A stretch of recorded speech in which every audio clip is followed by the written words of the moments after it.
Now I welcome you on the third part of Omna's journey, and the name of third part is Grandmother's House.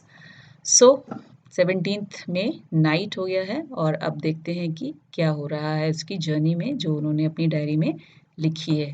After a long train journey we reached Kottayam in night. तो कोयटम में वो रात में उतरे, वो पहले ही बताया था उन्होंने. Valiamma's house was not far from the station, and we had to take off two auto rickshaws to get there. By then, I was very sleepy and did not even wait to eat anything. I took a bath and slept. I thought I had just fallen asleep when Amma woke up me again. We got ready, took out luggage, and went to the bus stand. Valiamma's family also came with us. We were 10 people and had a lot of luggage too. तो अब वो अपनी वलीअम्माज़ means अपनी मौसी के घर से कहाँ चल दिए हैं, नानी के घर. और नानी के घर के लिए वलीअम्मा भी यानी कि मौसी की फैमिली भी उनके साथ जा रही है और दोनों की फैमिलीज़ को टोटल मिला करके वो 10 लोग हैं. The bus conductor came and Appa bought tickets for all of us. We managed to get seats. As we went along, the bus got very crowded. People were sharing the seats. We also had to share our seats. तो उनको एक दूसरे के साथ sharing करके बैठना पड़ा क्योंकि बहुत भीड़ थी. After a long ride, बहुत लंबी जर्नी के बाद, the bus reached the last stop.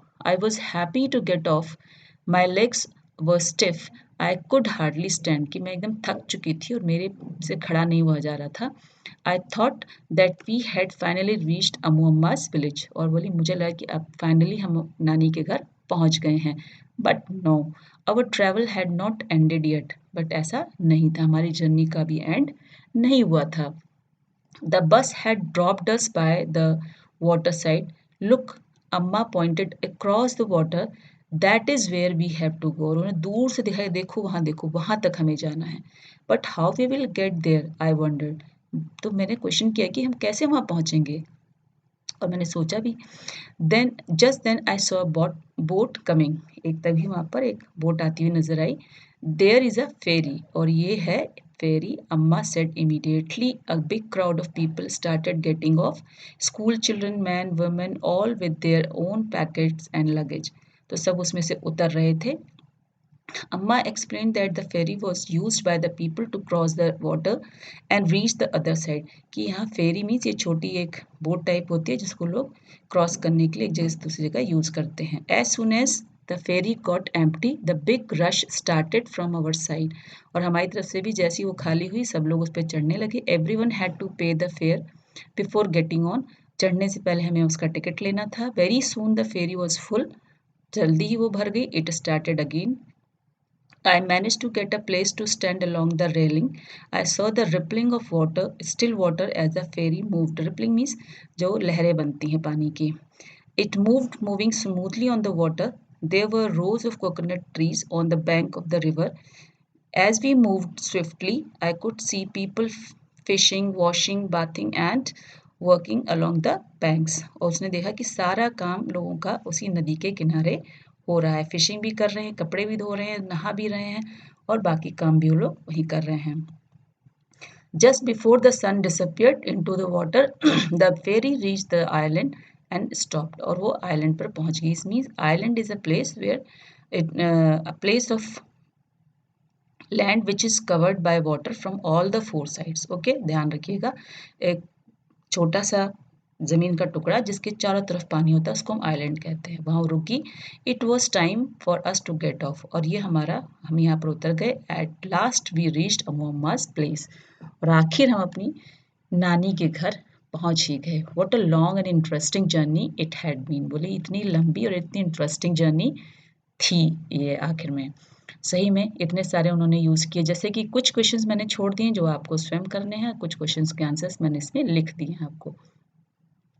ये जो टिकट्स वाला है रेलवे टिकट का, इसका भी मैं आपको एक सेपरेट वीडियो बना के दूंगी because it is very interesting. और मैं थोड़ा बड़ा टिकट लगा के उसमें आपको आंसर्स देने की कोशिश करूंगी ताकि आप उसको अच्छे समझ सकें. नाउ एक रेलवे टाइम टेबल पर इन्होंने क्वेश्चन पुटअप किया आपको. दैट इज़ वेरी इंटरेस्टिंग कैसे आपको उसके लिए इन्फॉर्मेशन कलेक्ट करनी है. तो रेलवे टाइम टेबल इसमें दिया गया. रेलवे टाइम टेबल में मैं अलग से इसलिए नहीं बनाया क्योंकि ये बहुत अच्छे से दिए हैं कि यहाँ स्टेशंस के नाम दिए रहते हैं, arrival time, departure time, distance और डे. तो अब देखिए उसकी ट्रेन का जो स्टार्टिंग था वो गांधी धाम था और वो नागरकोली तक गई है. लेकिन हमें मालूम है कि हमारी जो ओमना है वो गांधी धाम से नहीं चढ़ करके वो अहमदाबाद से चढ़ी और कहाँ तक आई, कोयट्टम तक आई। तो हम उसी पर बेस्ड इनके आंसर्स को यहाँ पर निकाल लेंगे। It is very easy, only you have to read the time table carefully. Okay, so up to this, इस तरीके से उसकी जर्नी फिनिश हुई। It's a very interesting journey for us because we are living in the north side. And अगर आप लोग कहीं जाते हैं तो उसकी एक अच्छी सी डायरी में मेंटेन कीजिए and give it as a project to the teacher, submit it and tell your friends also. अगर नहीं है तो मेरे पास ही भेज दीजिए, मेरा ईमेल एड्रेस में रहेगा। You can give me your diaries to me so that I can make one more videos like Omna's journey. I can write your journey also. Thank you for watching this video and kindly like, share and subscribe.